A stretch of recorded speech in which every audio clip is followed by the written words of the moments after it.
This is Defenders TV Podcast, episode 53, Daredevil Season 2, episode 2, Dogs to a Gunfight.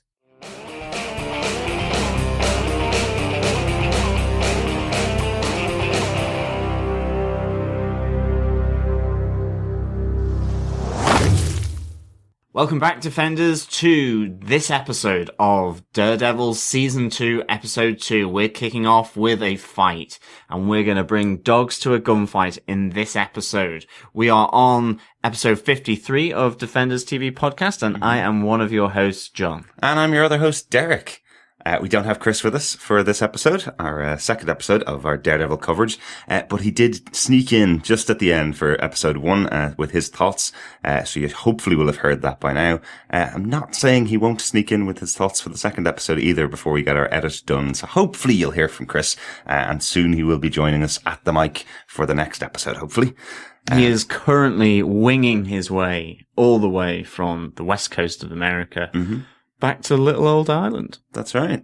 Yeah, but this episode, Derek, what did you think? For me, certainly jam-packed. Yeah, there's tons going on. Lots of great stuff in this episode. Loads of stuff. Loads of references to other Daredevils and a few of the other Marvel Netflix shows. Absolutely, yeah. I always enjoyed that and really well put together episode. Lots of good stuff going on in here, and I'm really enjoying watching this new season of Daredevil.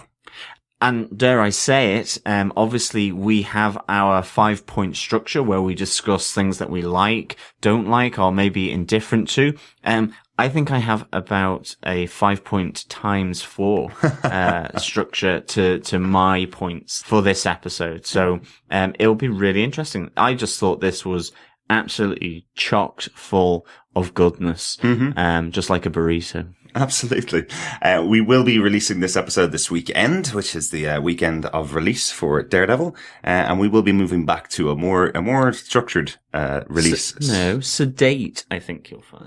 It's probably sedate, yes. A more sedate release structure from this episode onwards. We'll be obviously covering our Agent Carter and finishing off that series. We've got 3 more episodes of that to go.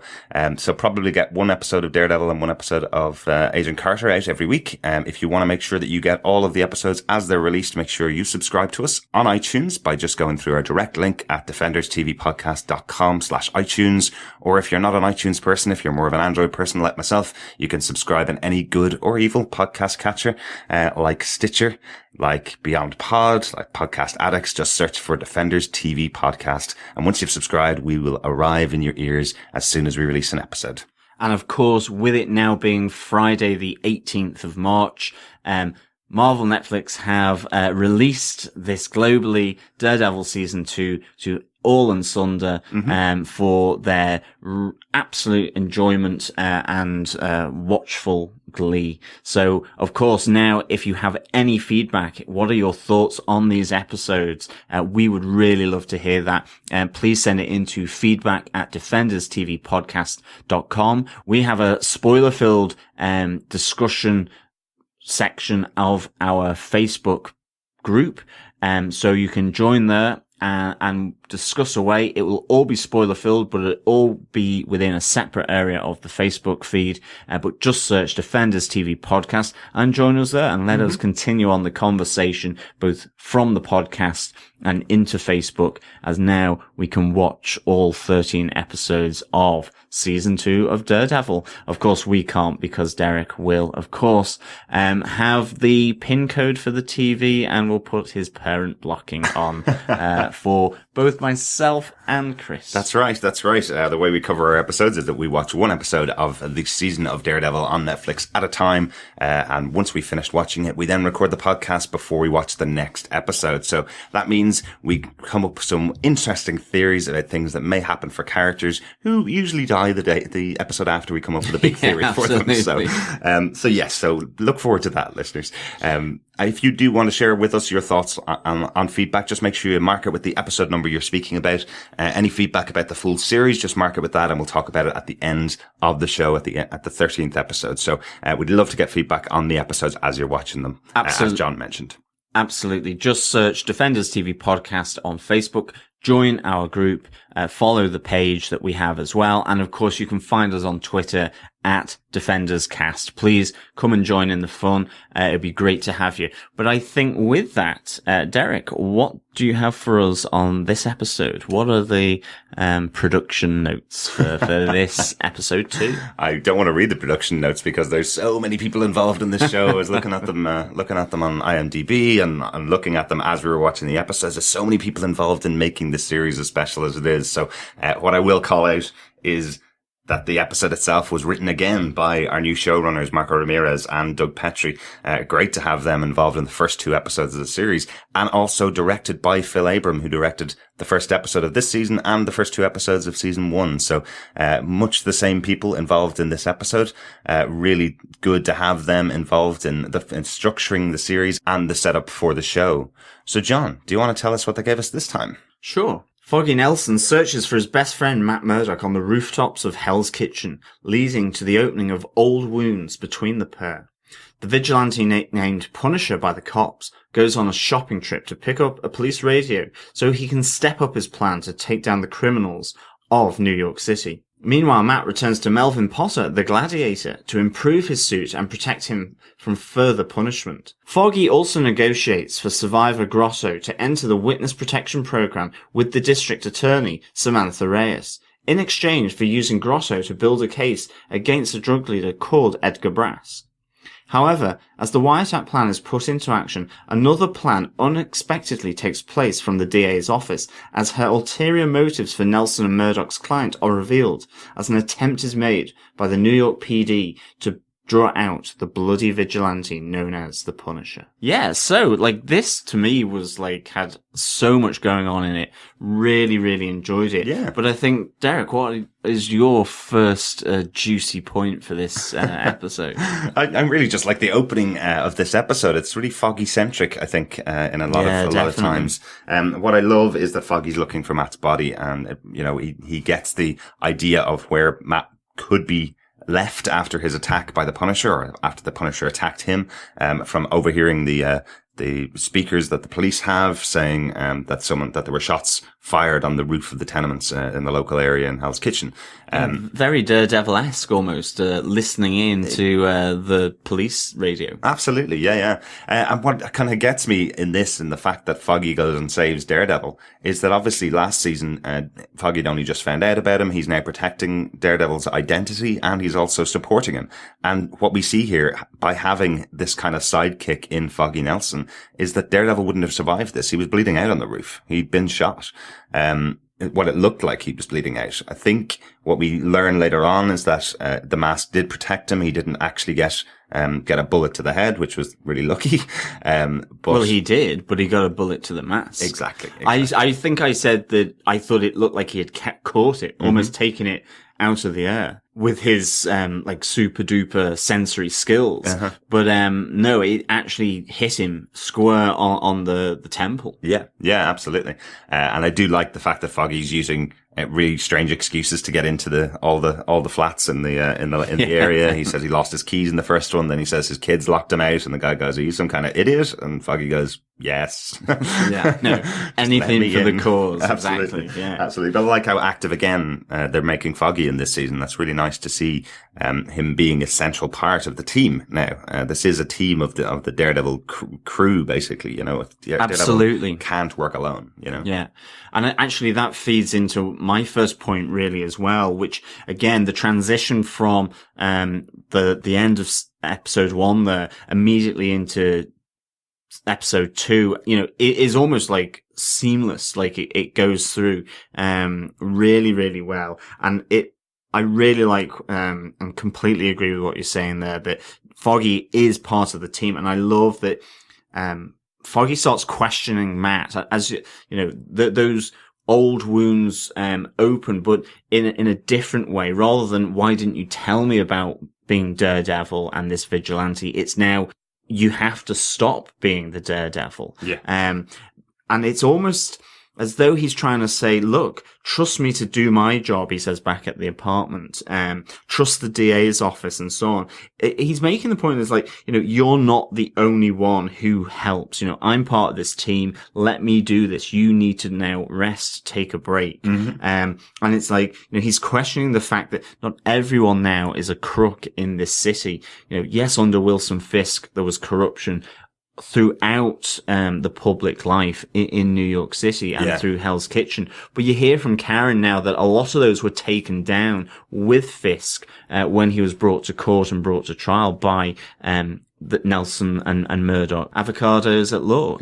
So we really do see that Foggy's trying to get Daredevil, get Matt Murdock out of this paranoia a bit, and out of this obsession that it's only him. And it really feeds nicely into other things that Karen says later on, which I won't just say now, but I really liked this whole thing from Foggy. I think it's kind of summed up with Matt saying, can I get an aspirin? And he says, well, do you want an X-ray or a psych evaluation? Like, he's really questioning Matt's choices, his need that he needs to rest and consider putting this costume back in whatever wacko box it comes out of. Yeah. Like, he's really saying, he's covering for him and he's hurting himself, and there's only so many times that, he can keep covering for him. What if we were caught coming back from the rooftop, you in that costume? What happens when Karen, who I think inevitably is going to find out, or she's going to put the pieces together herself? Yeah. What is going to happen? And I love this whole questioning of the secrecy that Matt Murdock, is wanting to retain. Understandably, but it's by one of his own team members now. Yeah. But I do love how supportive Foggy also is of him at the time. It's not like he's telling him he's going to walk away if he doesn't get rid of the outfit. He's telling him that he's here for him. He's going to support him. He's got to take care of himself. He's got to get himself better before he goes out and fights, because other people can do the fighting for him as well. It's really good touches to kind of show that balance between the two of them, that they are friends. He does support him, but he can't live like this worrying about him all the time.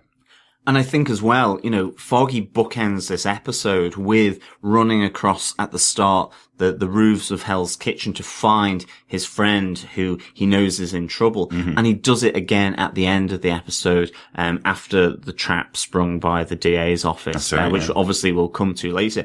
But it's a really nice kind of framing of this episode, which I think really does have Foggy in one of his most central roles in Daredevil, actually, and I really, really enjoyed it. Yes. I'm really loving how Foggy is coming out of the mist and the shell of this show, and really becoming part of Daredevil's team, and Nelson and Murdock's advocates of law. And that he's really stepping up to the mark as a lawyer as well. And that element and that side of this show, really, really like it. Yeah, which is my second point. So good lead in there, John. I love Foggy standing up to the DA, Samantha Reyes. Yeah, really, really good to see Samantha Reyes back. She was in the final episode of Jessica Jones, on the opposing side of the table with Hogarth and Jessica after the big moment at the end of the season of Jessica Jones, which I'm still unsure whether we can spoil on the Daredevil podcast. In case you haven't watched Jessica Jones, go watch it. There's some great stuff in there, and a great first nod here that Samantha Reyes was the DA in Jessica Jones. She's obviously the DA in the New York area. So it's great to see that crossover already. But I love seeing Foggy stand up to her, and really well. He's showing off his strength as a character. He's certainly no shrinking violet in this show.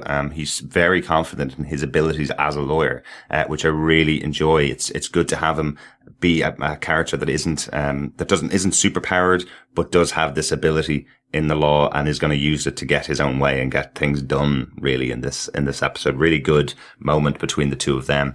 And I love a great moment in the scene is just Karen in the background, showing so much pride at Foggy. It's great. You can just see her taking on board that her best friend, one of her best friends anyway, is really stepping up to the mark and really not shrinking away from this more powerful person in his presence, that he's showing off what he can do and his abilities in front of the DA of New York, which is really good. Really good.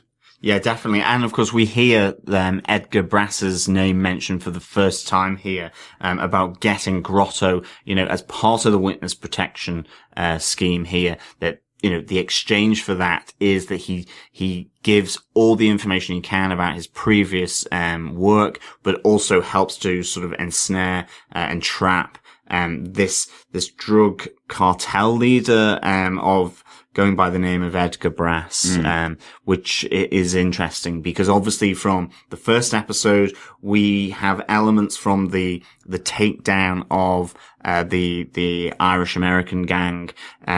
We have this missing hand from the scene. We have the mobile phone call that we called out in one of the dead bodies right after the massacre by the Punisher. And that Nesbitt was wearing a flak jacket to his own club. Yeah. Sort of, there is trouble brewing here. But who is Edgar Brass? He's not Brannigan. This is another sort of crook that's entering into the fray. Is it a real person? Is it maybe someone with a pseudonym or something? A cover here. Almost a bit like Wilson Fisk. So it'll be really interesting to see who this Edgar Brass may or may not actually turn out to be, or is it just a cover by the cops almost? Maybe. And I like the fact that the DA is saying that that's the only way that Grotto is going to get out of this situation if they give them Brass.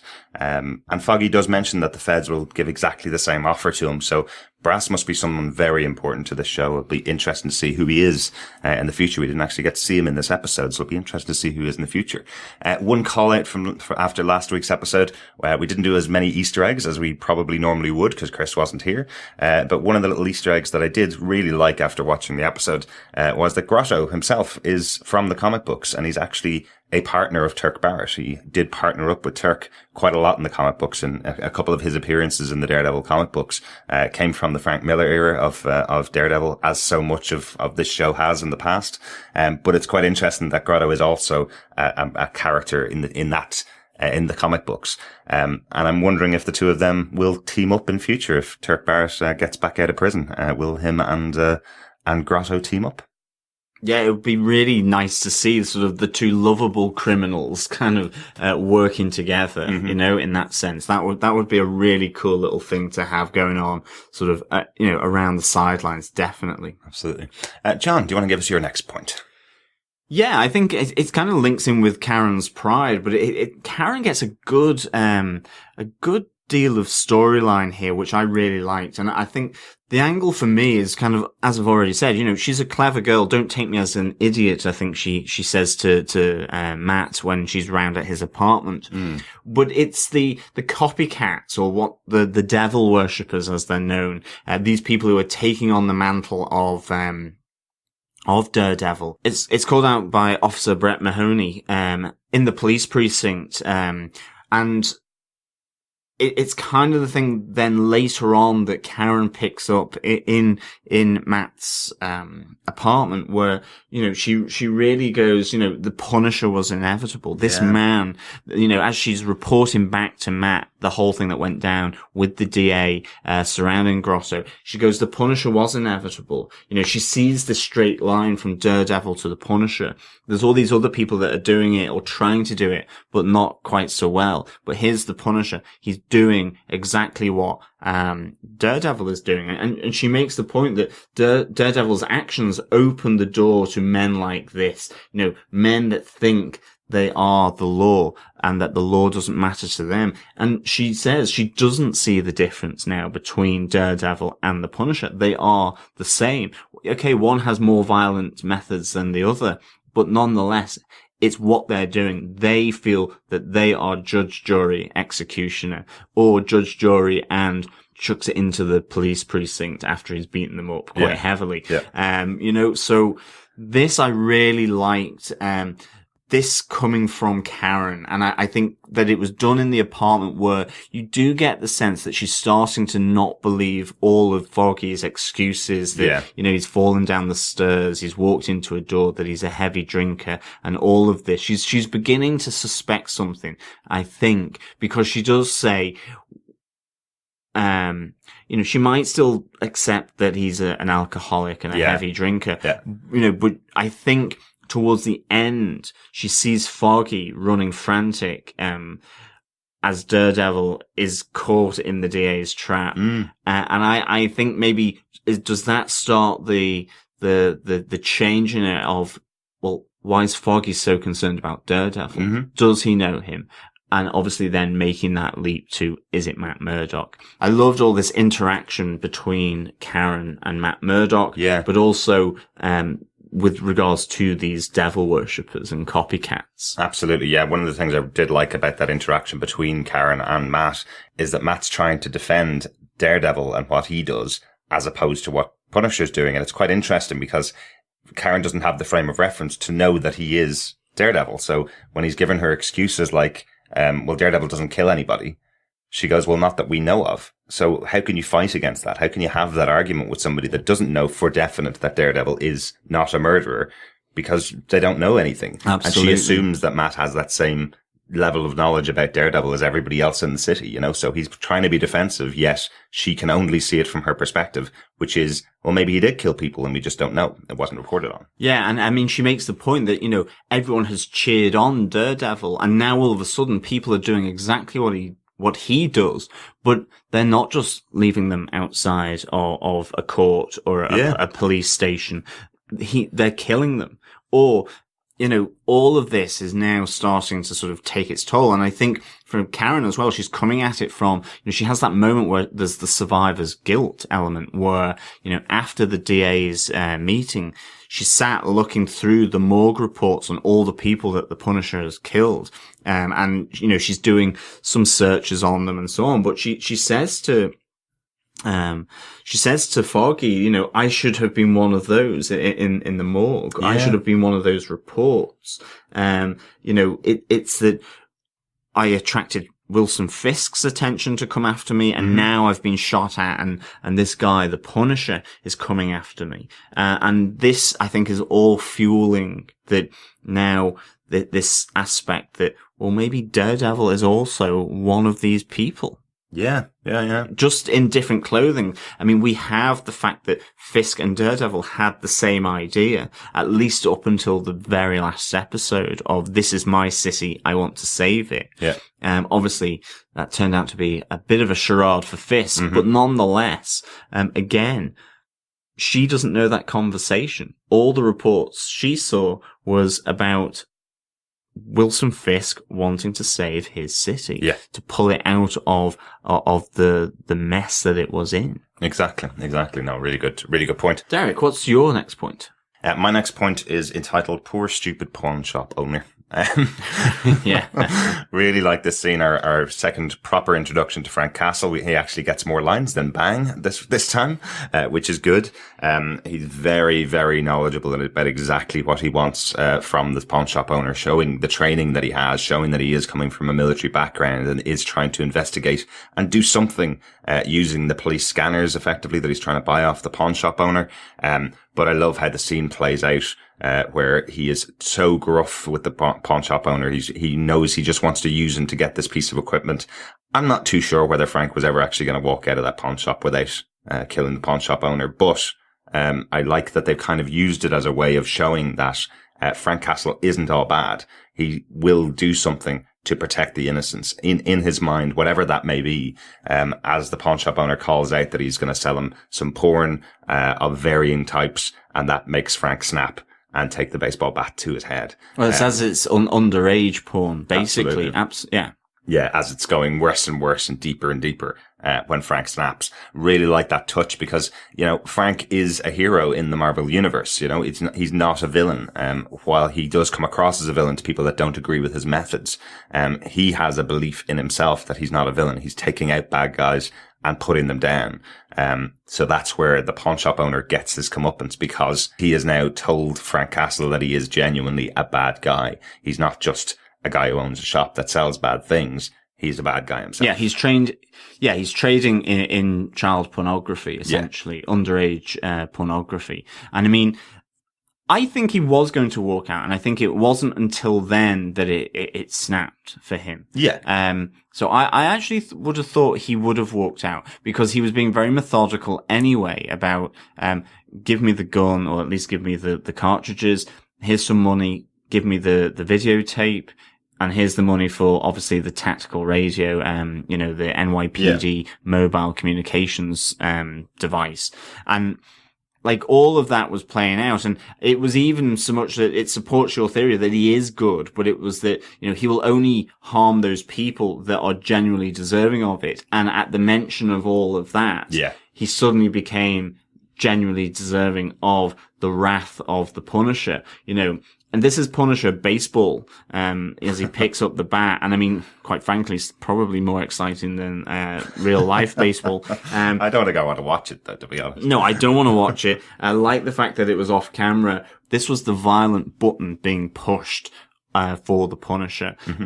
But it shows that he does have a trigger mechanism. He is not just, an out and out, psychopath who will, spreads the bullets around and doesn't care who he kills. There is this, mode of operations that he has, which is hugely tactical. That is true. And there is a code, I suppose, that he works to. Yeah, no, I do agree with you. I do agree with the point. I think it was just more the disdain of Frank having to deal with this person is what was coming across at the start. You're probably right. He was going to leave him alive when he was walking out of the shop, but it was kind of a, just give me a reason almost is the feeling I had. It was kind of I am going to leave you alive, but stop talking. And if you keep talking, you're dead. Basically, that's kind of what it was. The Nazi symbol on his neck means that I don't really have much love lost there for the death of this guy. No, absolutely. I didn't actually even spot that first off. And then, obviously, there you go. Bit of a nasty chap. Absolutely. Yeah. John, do you want to take us on to your next point? Yeah. Speaking of Easter eggs, my kind of next point is I think we might have the Punisher's dog, Max. We might have Max the dog. And I love not only that we have Max the dog, but I also love the way he was introduced by Daredevil returning to the scene of the massacre of the Irish, and tracking the dog by almost as a tracker dog. You need a tracker dog to track a dog. I don't know whether he did it all by smell and scent. I think there was also a bit of maybe, getting the waves of blood sound coming. I don't know, but for me, this was like a bloodhound on the trail, going for, a really nifty way of finding where the base of operations is of the Punisher. And he finds it, and there is little Max, rescued, the fighting dog, rescued from any future dogfights. Again, it shows the tender, loving, caring side of the Punisher as well. But he finds this safe house of the Punisher. You have the radio that he bought earlier from the pawn shop, and we also have Daredevil back in black. That's right. Yeah. Really good to have him back in his old black. His suit has only lasted one episode so far, which is quite interesting. I'm not too sure about Matt's tracking back of the dog. Now, I know he wasn't called out as Max, but I'm assuming, knowing that the comic books does have Punisher and his dog, and Punisher is quite well known as being very caring for his animal, as well. It's quite cool to have that little touch in there. I don't know whether we're going to see the dog very often in future, or whether he's abandoned this particular safe house that he has. But yeah, I'm not too sure about how Matt tracked down the dog, especially because there is a scene in while he's tracking him where someone's washing down the street, where the blood that he has been following so far to lead him to the dog is obviously being washed away. So I don't really know how Daredevil followed that trail after that point. But look, it's a TV show. I'll give it a bit of leeway. These things happen sometimes. He is superpowered, so there is a possibility he's still able to track it, even though it's being washed down. But he was only washing down a little bit of pavement outside of his house. So if the dog was bleeding, because he has a little plaster on his head, which looks all very cute. He's snorting away as only bulldogs or whatever type of, what is it, bulldog? It looks like a bulldog. It breathes like a bulldog, and so it's, he has a little plaster, so he has been bleeding. So, he could have picked up the trail further on.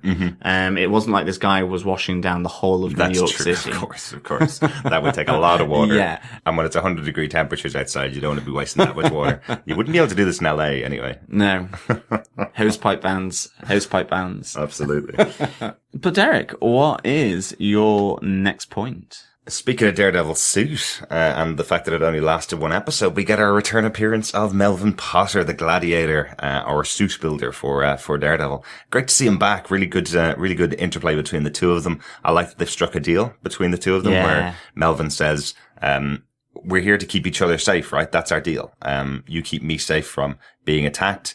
He says all his old clients are coming around to him to fix his suits and he's no longer working for them. He's been refusing them, but he will work for Daredevil and will build his brand new suit, which is really interesting. I'm looking forward to a suit upgrade. And I like the fact that we've got Melvin Potter in as another member of the Daredevil team. Yeah, I like the idea, the deal is we keep each other safe. I like the fact as well that Melvin kind of calls out, Matt, and in the same way that Foggy did, he goes, I promised Betsy I wouldn't do anything illegal. He's been turning down his older clients. Yeah. And Matt is going, well, I'm not a criminal. But he still calls out, you don't have a badge. And it's the same thing that Karen is saying. Yeah. I like this notion that the people around him, that even people who are almost part of the Daredevil team are questioning some of the things he's doing, that maybe he's getting too deep into this. I love that notion that's coming through for me from this. And definitely when there's another vigilante in the city, they're starting to compare him to Daredevil and trying to see, is Daredevil doing the right thing or not? That's quite cool. It's quite a good. Yeah, good and I mean, Melvin's as well is like, this needs replacing. This is like an eggshell now. The integrity of the helmet is completely shot to bits. Yeah. Now. So I really like this. But he still needs it and asks for a repair as well as a replacement. And I love later on when you see the repair, it's like, it's where you, I suppose, would expect the scar to be on Matt Murdock's temple and forehead. Really, really enjoys just how sort of it made the face mask look different. Yeah. And a bit creepier, actually. Almost felt a bit like Whitney Frost's sort of cracking face and that kind of notion of a mask as well. So I really liked it. And I still can't believe that you don't use Frost's face fissure when you say that every time. But it is Frost's face fissure, and that's because I can't say it quickly enough. That's very true. That's very true. Do you want to take us on to your next point, Sven? Yeah, my next one is Dogs of Hell are taken down again. This is like the second attack on the Dogs of Hell, but I really like the little gag in there with the guy hosing down the truck that's been taken out. You've seen some bloody mess of a guy who's dead, like taken off, probably to be put into sausages or something somewhere. And here we then have wash it down. We'll use the truck for parts. Mm-hmm. And of course, the guy's got his earmuffs on as he's hosing the inside of the cabin, and the outside. And you just hear the blasts of the gunfire going off in the back. And he's kind of like, what's going on with my jet wash? And then it's like, yeah, he gets taken down. Really, really like this. I was thinking it was really interesting that it was a water jet gag for this. Just because I know, a similar kind of hose has just done an advert for Ghostbusters, like for removing, so I'm like going, oh my God, I'd like the marketing people moving, jet washers, water jet washers and cleaners, into the world of comic books and films. But I love this gag. I just thought it was neat. It was great just seeing Frank Castle there at the end with all the blood splatters. And the guy who's washing down the cabin doesn't realize it until like there's this huge like splat of blood against where he's just cleaned. Yeah. And this guy falls into the side of the truck as well. So like this was just a nice little nod. And of course he uses that truck then later on to, obviously reveal where the location of the NYPD SWAT team. Yeah, I absolutely love the scene. So if you absolutely positively have to clear up every piece of blood that's been left behind after you've killed someone, get a car shirt and washer. Is that basically the new ad? Yeah. Something like that, yeah. Probably sold by Samuel L. Jackson as well. But you can also just remove dirt, grime, and moss from your paving stones. Very true, very true. Murdock pointed a little bit of a quick one. I love that we've got the name The Punisher in this episode. This is that he's already been given this as his title by the cops and by the district attorney's office, effectively. He's not called Frank within the episode at all. He is the Punisher straight off the bat. It's not something that's coming from Daredevil's team or anything like that, or from Matt. This is actually the title he's been given by the people that agree with him, really. We're told during this episode that by Mahoney that the NYPD is split in half. Half of them believe that what he's doing is the right thing, and half of them believe that he's not. So I'm presuming that they're calling him the Punisher in a really positive way, almost saying that he is punishing the criminals for what they've done. Just quite interesting that it's already come up. There's no other detail behind him. There's no other nickname assigned to him, that they've assigned the name The Punisher to him. That's quite cool. Yeah, no, I like that. I like the fact that there's no backstory. I mean, we may get to hear some of the motives from him at a later time, but, there is no need. It fits neatly and really nicely into the Daredevil story arc that we're seeing so far. Mm-hmm. So, this is really good. Yeah. I mean, definitely love the shout out that it was just the Punisher, that they're profiling this guy. It's military and tactical precision, but that his targets are absolutely chosen, and there is a rationale behind who he's picking in terms of these gang leaders and just gang members as well. And that the initial tag for him is the Punisher. Yeah. So really good. Yeah, absolutely. And I know there was some talk, sometime during the winter period, basically in between Jessica Jones and Daredevil, when obviously the discussions were going on about what we'd see from the Punisher. A lot of discussions about the Punisher getting his own show and possibly getting his own Netflix series. I'm not too sure whether that's needed. I think so far we're getting the origin story of the Punisher. I think we're going to get it anyway, coming up in this season of Daredevil. So I'm pretty sure that this is going to take the kind of tack that it was taken last year with Kingpin, where we're going to get a very Punisher-centric episodes coming up throughout this season. It won't be, to me, I don't think it's going to be like Luke Cage was in Jessica Jones, where he was just a supporting character and you didn't get any of his backstory, really.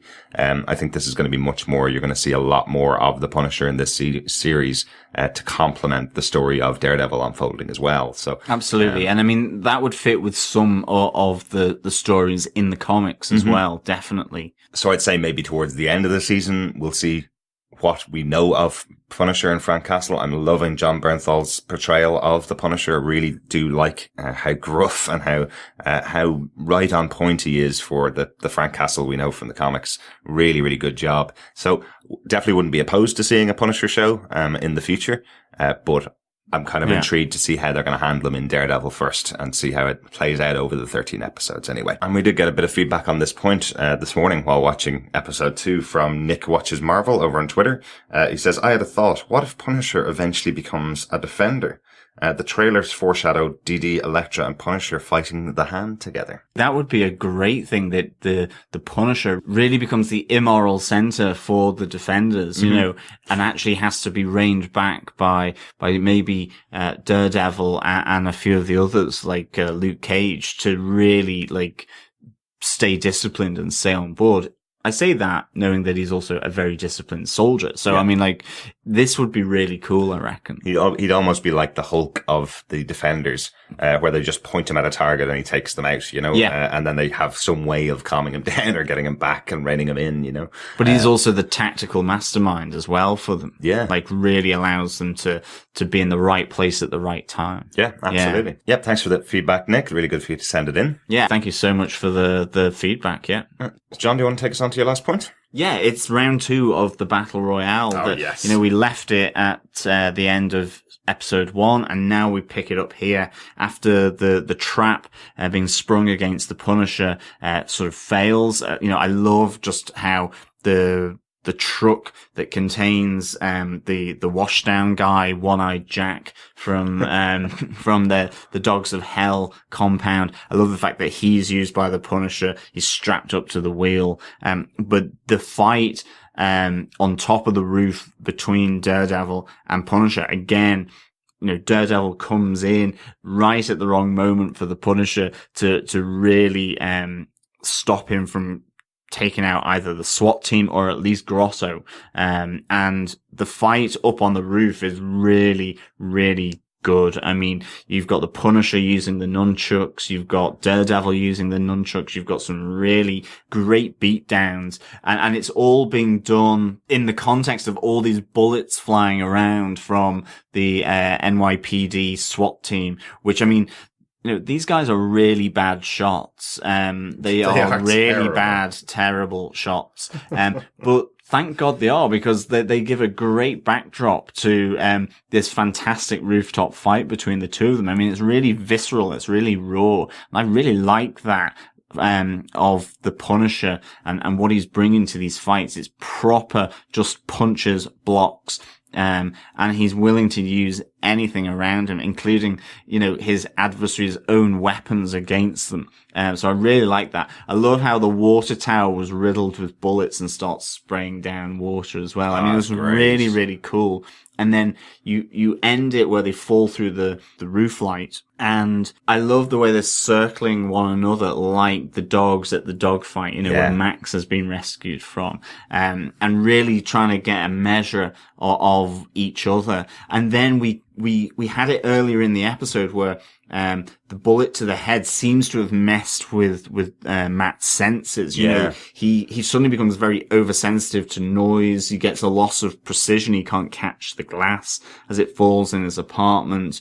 His nose starts to run with blood, and it's almost like he goes deaf temporarily. Mm-hmm. And this suddenly all starts coming back, whilst he's circling, sort of trying to measure the Punisher, and presumably the Punisher takes his opportunity, because all we see then is a Salvador Dali type stroke of blood across the floor, and both of them have disappeared. Foggy, frantic, because he's seen it all going down on videotape back at the mobile HQ. Yeah, absolutely. This was also my final point, because it's obviously the big moment in the episode. I did like the fact that they kind of depowered Matt, because it's very important that Matt is a superpowered individual in the show. He got hit by the radioactive material in season 1. That's why he's got some of the powers with heightened senses and heightened abilities. And the Punisher isn't a superpowered being. He doesn't have any heightened abilities. He's just got amazing training. But I like the fact that they did depower Matt for this fight with the Punisher. It's a nice way of doing it. They do it always in the Marvel comics, where there is a battle between your two heroes, or your hero and your villain. And if they aren't on a level playing field, it can be very one-sided. So I like that they chose this concept early on in the episode to show that Matt's not at his best. His suit isn't up to snuff at the moment. He's also been damaged in the last fight with Punisher, and it's now leading to him not to be as good with his senses this time as he was in the previous fight. So I like that little touch to kind of depower him. Also, a big shout out to Eric Linden, who does the stunt doubling for Jon Bernthal's Punisher in this season. So we now have Chris Brewster, who does Daredevil, versus Eric Linden, who does the Punisher in their fight. I mentioned in the last episode about the fact that they both have very specific fighting styles taking on each other. It's like mixed martial arts almost. Absolutely. They are using the ability of a stronger, bigger man versus a faster, trained, professional, and I like the fact that they've used these two different styles against each other. It's great to see it on screen again. Brilliant job from the stunt crew. I don't think it needs to be said. We'll probably say it every episode, though, because they're doing a great job. I mean, the other thing about this is I really do like the dodgy DA of Samantha Reyes. I mean, okay, she might not be dodgy as such, but I mean, she's been pretty underhand with Foggy. We see her earlier on where she's essentially got zero respect for Foggy. Mm-hmm. She's really talking him down. And here that they've absolutely kept them in the dark as to this trap that they're trying to do, which is not for Edgar Brass. And that's the thing. Is it presumably that whilst Edgar Brass is a known sort of drug runner and cartel leader, that, it's a bit of a red herring here, that he's really not that much on the radar of the NYPD and the DA. Was he ever actually going to be there to meet Grotto, or is this just purely a setup to pull out the Punisher, Pure setup, it looks like, absolutely. She's pretty underhand, and, this is more like witness non-protection, really. I mean, I wouldn't want to go into that kind of protection outfit if you have to put yourself in harm's way and be the bait. So this was, this trap for the Punisher, it does put questions onto Samantha Reyes, which maybe we'll see more of, in this series. And it will be interesting to see how that all plays out. Is Edgar Brass just this red herring, or will he play out over the course of the season? Yeah, it'd be very interesting to see. Well, that's our top 5 points for the episode. John, do you have any notes? I do. I love the nods to Jessica Jones in here. We have Samantha Reyes as the DA. She was there in, as you said, the final episode of Jessica Jones, That's Smile, right. aka Smile. But we also have a nod to the deceased Detective Clemens by Officer Mahoney. And great little line saying, Clemens used to say, treat them like mushrooms, feed them shit, and keep them in the dark, with regards to the perpetrators. You've got Grotto in the interrogation room. It's like, really need to keep him undercover and not knowing anything so that he gives us everything. Yeah. He grows in that really way. Good, isn't I it? really like those 2 nods to Jessica Jones, and of course, obviously, just the nod back to season 1 with Melvin, the gladiator. Really good to see that as well. I'm sure I did see his Stiltman outfit still in the background of his I thought so place. too. Yeah, definitely. So that's one of my notes. Cool. I have 2 quick notes as well. I like that Foggy says to Karen not to go out during the battle because this place is about to become a war zone. Obviously, one of the most well-known Punisher comic books is Punisher Warzone. Yeah, so exactly. Nice little touch there. One of the other things I caught during the episode is the inappropriate banter of Karen and Foggy as well. I just thought there was some really funny moments where, Foggy's looking really nervous about to approach the DA, and he says to Karen, "How do I look?" And she goes, "Moderately presentable," and then goes, "Oh no, sorry, I didn't mean to make you more nervous." A bit later on, they're talking to Grotto, and Grotto says, "Am I going to be okay here?" And Foggy says, "Just don't say anything incriminating and you'll be okay." And he goes, but does that mean I'm going to get arrested if I say anything incriminating? He's like, "No, I was only joking with you, I like that the 2 of them are terrible at judging when they can tell jokes to somebody else and when not, They have one other one where Foggy is also talking to Grotto and says, "This offer is open till midnight tonight. After that, it turns into the great pumpkin Charlie Brown." Kind of congratulating himself almost on the fact that he's got a little reference to Charlie Brown in there, and Grotto looks at him really nervously and goes, "What are you talking about? What does that mean? What does it actually mean?" So I love this little banter between those 2 and other characters around them, where they just can't judge when to tell a joke and when not to. Really good fun. Yeah, no, I think the banter between Karen and Foggy is really good. And I actually think, what's going to happen when Karen finds out about Daredevil. This banter between Foggy and Karen, when she realizes that he's been lying to her and covering for Matt, will she be able to forgive Foggy, or will there be some lingering resentment for a few episodes? I suppose another note that I would have, which is kind of connected to this, is that she does kind of say that when you're ready to tell me what it is you can't at the moment, I hope you do. And Matt does say yes. Now, she's thinking about heavy drinking, and all the scars and bumps and knocks that he's getting. But maybe Matt is thinking about, him telling her that he is the vigilante Daredevil, and that, he wants this Karen brought into that fold, because ultimately that relationship is part of his weakness in the comics with regards to his enemies, that they can hone in on that. So it'll be really interesting to see that relationship develop between them. But with that then, Derek, do you defend this episode of Daredevil? Yes, I do. Yeah, I really enjoyed this episode. I'm really liking this early part of the season. I'm liking the fact that we're getting a setup story for the Punisher. We're getting more details about him. They're working them quite well side by side. The team of Daredevil that we know from season 1 and this new team that we're getting in season 2. Really enjoyed the nods to Jessica Jones. Having Reyes in there was really good. Really enjoying this episode. And just, again, 2 episodes in a row having a battle between Daredevil and the Punisher, and a great one, a really epic fight in the water as they beat each other with the billy clubs. It was really, really good to see. So I definitely defend this episode.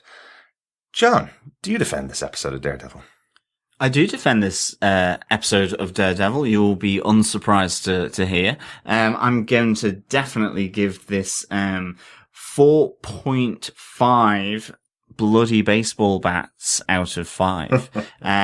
For me, again, I'm loving how we got a great fight sequence with Punisher and Daredevil again at the end. Loved it.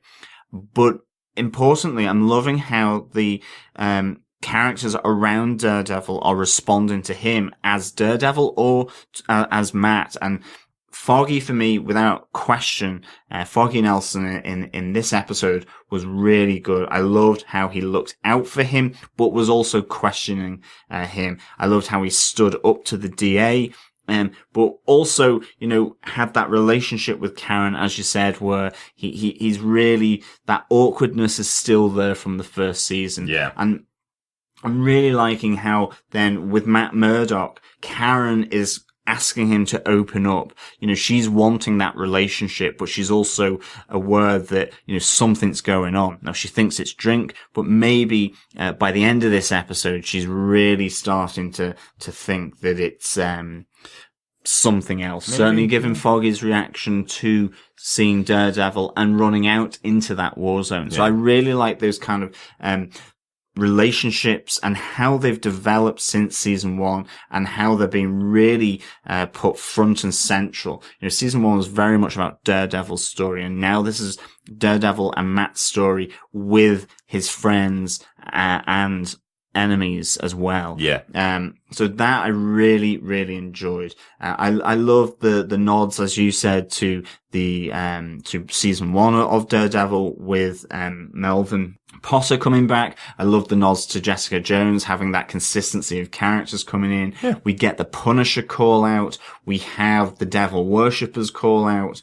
Again, this idea of vigilante. When has it gone too far? Mm-hmm. Almost a Batman type, sort of questions being brought here. And then we have, a little sneak peek into the world of Frank Castle in that pawn shop where he's getting the radio device, and we have that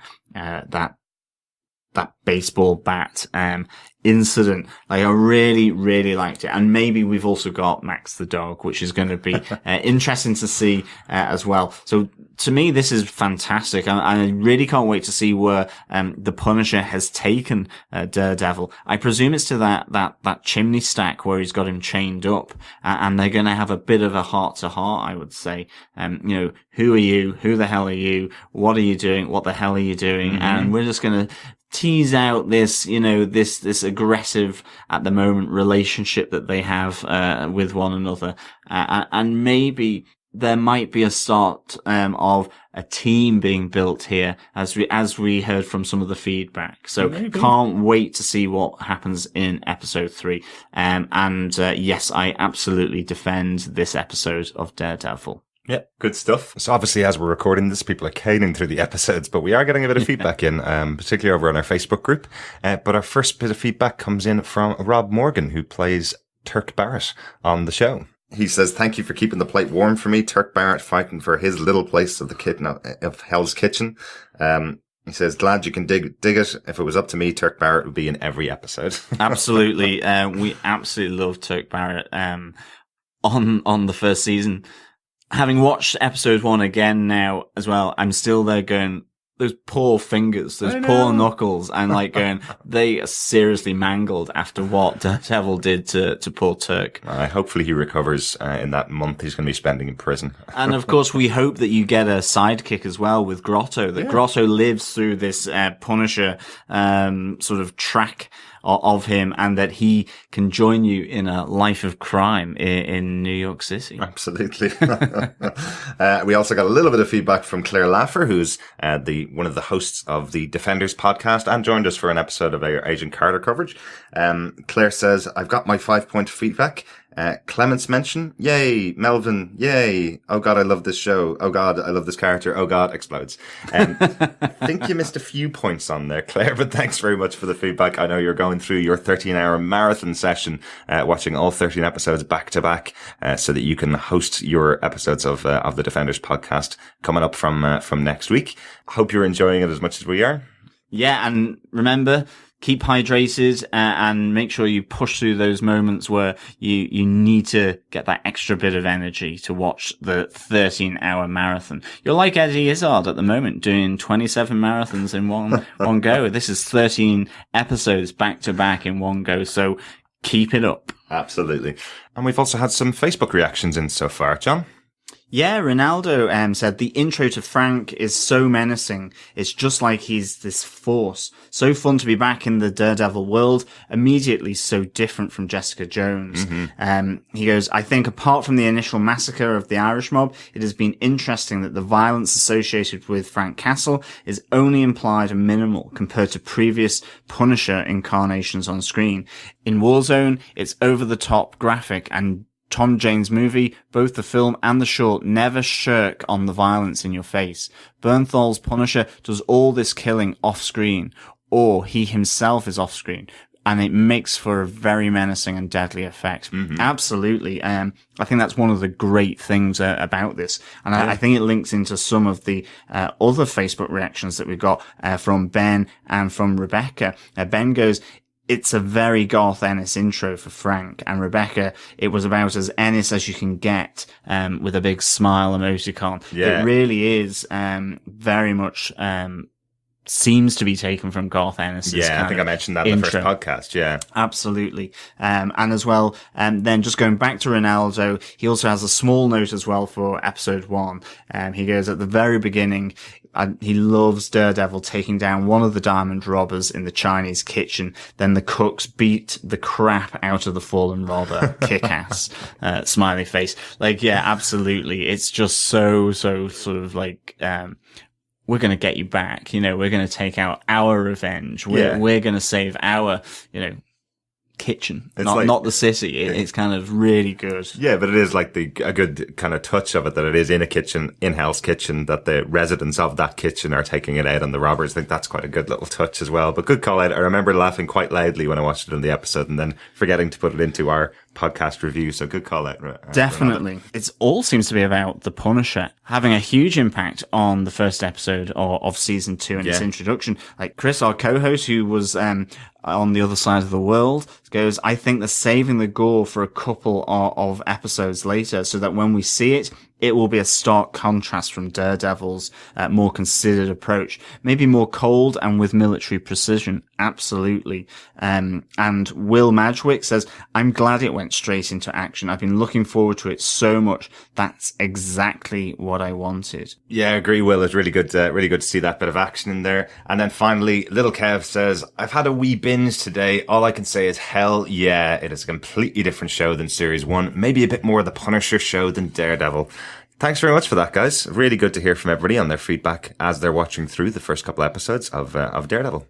With that, if you want to send us in your feedback, just send it to feedback@defenderstvpodcast.com. As I mentioned earlier on, we will be slowing down our coverage, so you will be able to get in feedback about the episodes as you watch them. You can always send in feedback about the first 2 episodes, and we will read it out on the next episode that we're going to be recording. If you want to send in feedback for any future episode, just send it to feedback@defenderstvpodcast.com and mark the episode number in it that you want to talk about. If you want to share any feedback with us on our Facebook group, just go find Defenders TV Podcast over on Facebook. You'll see a group in there. Just join us and we'll talk with you about the episodes there and share your feedback on the podcast. Yeah, there's also Twitter @DefendersCast, so please follow us there on Twitter. But of course, as always, remember you can find us on defenderstvpodcast.com/iTunes or any other good podcast catchers such as Podcast Addict, Beyond Pod, Player FM, or Stitcher. Just search Defenders TV Podcast. Remember, subscribe, review, share, like, you name it. You do anything that's got a thumbs up, that is perfect. And of course, the more reviews we get, the more we will obviously pop up in the feeds of these podcast catchers and on iTunes. It helps other people find our podcast. So any review is really much appreciated. Thank you so much again for listening. And of course, we'll be back in the next couple of days with our coverage of episode 3 of Daredevil season 2, and also with our coverage of Agent Carter episode 8 as well. So make sure you subscribe to the feed, as Jon mentioned, to pick up all of those episodes. Thank you so much for joining us for our podcast coverage of Daredevil. We've been really enjoying it. Hope you're enjoying the episodes too. Yeah, thank you so much again for listening, and we'll speak to you soon. Bye.